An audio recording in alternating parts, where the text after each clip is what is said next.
नमो नमः। नमो नमः आचार्य जी। पिछली क्लास में आपको विराम चिन्ह और विराम चिन्ह के 4 भेद के बारे में उनके परिवार के 4 सदस्यों से आपको मिलवाया था। वो कौन से थे 4?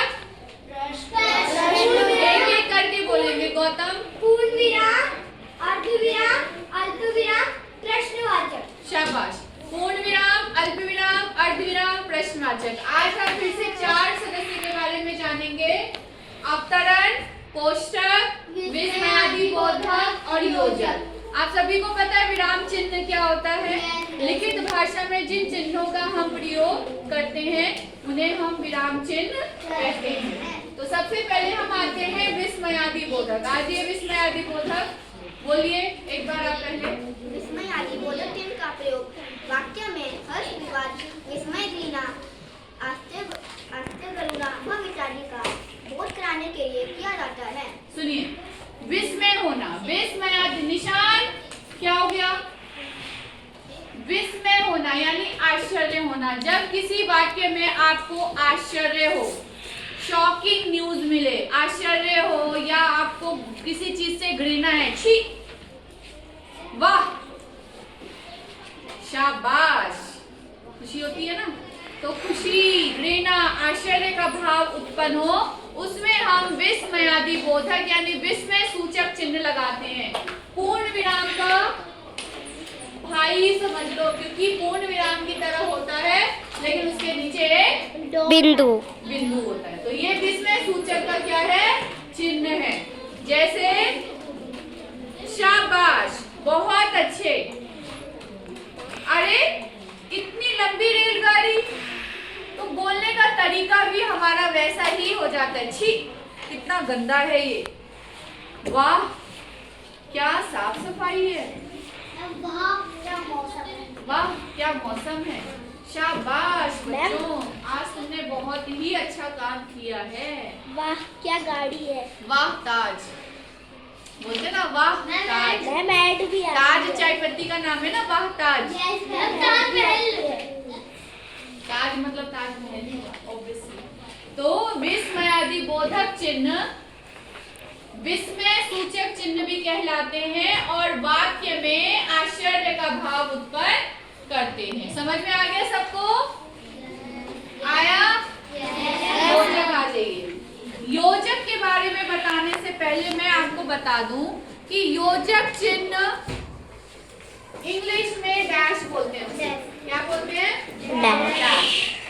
योजक चिन्ह 2 शब्दों के बीच में लगता है। किनके बीच में लगता है? 2 शब्दों के बीच में। 2 समान शब्दों के बीच में। जैसे माता पिता, राजा रानी, ऊपर नीचे, छोटा बड़ा, सब्जी रोटी, दाल रोटी, भाई बहन, इधर उधर, ऊपर नीचे, ऊपर नीचे, भाई बहन। बिल्कुल सही।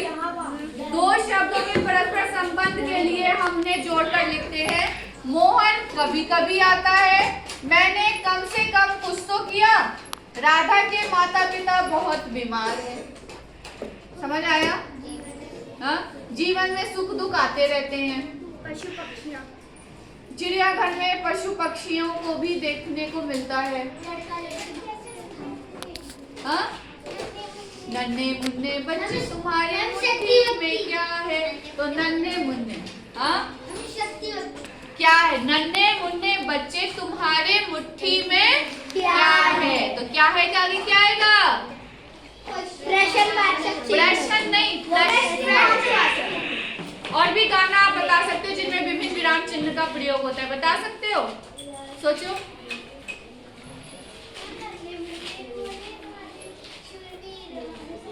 नन्हे मुन्ने भोले भाले शूरवीर हम सच्चे हैं। शाबाश, नन्हे मुन्ने और भोले भाले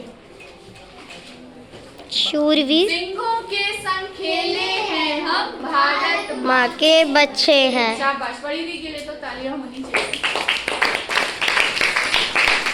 तो योजक चिन्ह 2 समान शब्दों के बीच में लगते हैं। समझ में आया? किसको समझ में नहीं आया? ठीक है, अभी एक एग्जाम्पल आपसे भी पूछूंगी। अवतरण, बहुत ही महत्वपूर्ण, जिसे हम उद्धरण चिन्ह भी बोलते हैं। क्या बोलते हैं? उद्धरण चिन्ह। आपको पता है भारत में या विश्व में बहुत से महान व्यक्ति हुए हैं जिन्होंने कुछ ना कुछ बोला है, तो उनकी बातों को उन्होंने जैसे बोला वैसे ही हमने प्रयोग किया और उसको अपने वाक्यों में या शब्दों में या अनुच्छेद में उसका प्रयोग किया, तो उसको हम अवतरण चिन्ह के अंतर्गत करते हैं। कैसे करते हैं? ठीक है। यानी कि महात्मा गांधी ने कहा था सत्य का पालन करो, ठीक है। आराम हराम है, श्री जवाहरलाल नेहरू, तो आराम हराम है ये हमारा आएगा अवतरण चिन्ह के अंतर्गत। जय जवान जय किसान, लाल बहादुर शास्त्री। ठीक है। तो जो महान व्यक्तियों के कथन है, जो उनकी बातचीत है, उनको हमने एज इट इज, जैसे को तैसे, ज्यों का त्यों, एज इट इज उसको हमने प्रयोग किया, तो उसको हमने अवतरण चिन्ह के अंतर्गत लिखा। कैसे लिखा? अवतरण। कैसे? राम, श्री राम ने कहा, श्री राम ने कहा सत्य बोलना सबसे बड़ा धर्म है। सत्य बोलना। तो श्री राम कौन? बेटा श्री राम कौन है? भगवान भगवान राम। हाँ? श्री राम। अब मुझे ये बताओ, यहाँ आगे अंत में तो मैं वाक्य को अंत कर रही हूँ, तो क्या लगाऊं? पूर्ण विराम। अब श्री राम ने कहा, यहाँ क्या लगेगा? बेटा ये दो वाक्य थोड़ी ना है, ये तो एक वाक्य का छोटा सा अंश है, ये वाक्य थोड़ी ना है। यस, अल्प विराम। वाक्य हो तभी अर्ध विराम। श्री राम ने कहा ये पूरा वाक्य नहीं है, ठीक है, तो इसलिए अल्प विराम। फिर यहाँ पे अवतरण और यहाँ पे अवतरण चिन्ह। बोलो। करो या मरो, गांधी जी ने कहा। मैम मेरा भी है। गांधी जी ने कहा, सीधे बोलो। अवतरण चिन्ह, करो या मरो। अवतरण। अवतरण चिन्ह बंद, महात्मा गांधी जी ने कहा था। उठो जागो और तब तक मत रुको जब तक तुम अपने लक्ष्य को प्राप्त ना कर सको। स्वामी विवेकानंद। स्वामी विवेकानंद जी ने कहा।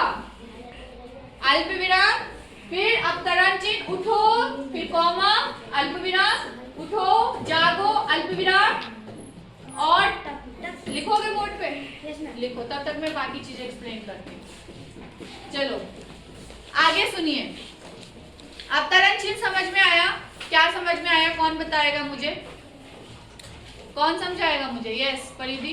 बेटा कैमरा उधर भी घुमाओ, बताइए, दार्शिक बताइए। मैम किसी के मुंह के बोले हुए जो या त्यों की लिखित भाषा।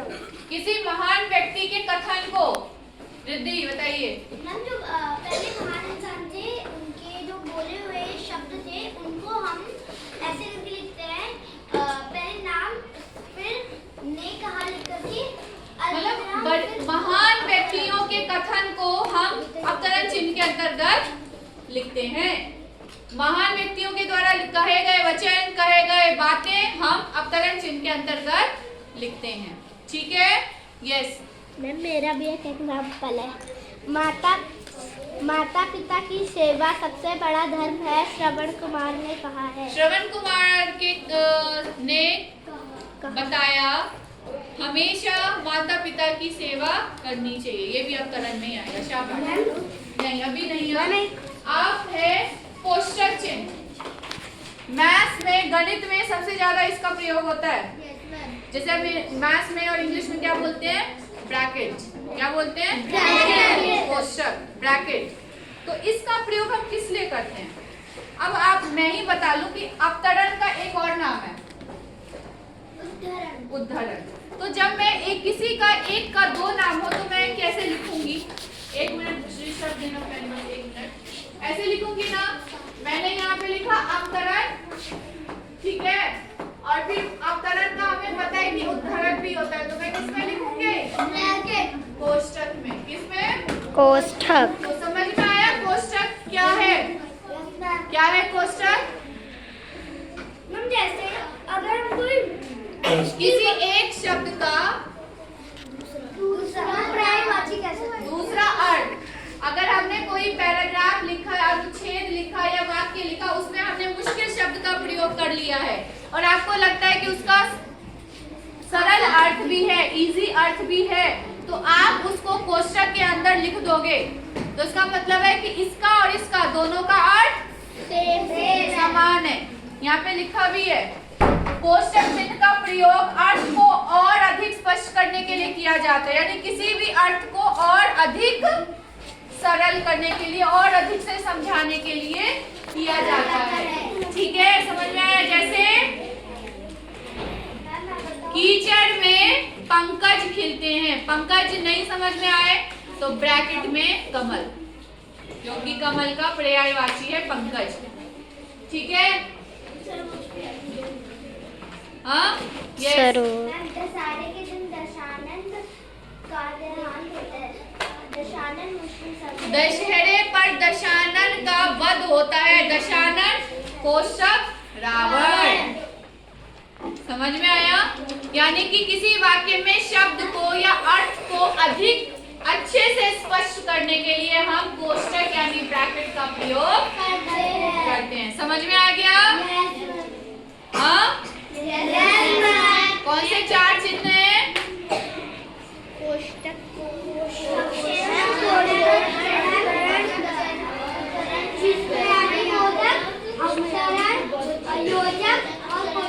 शाबाश। तो ये चार चिन्ह हैं। बंद कर दो।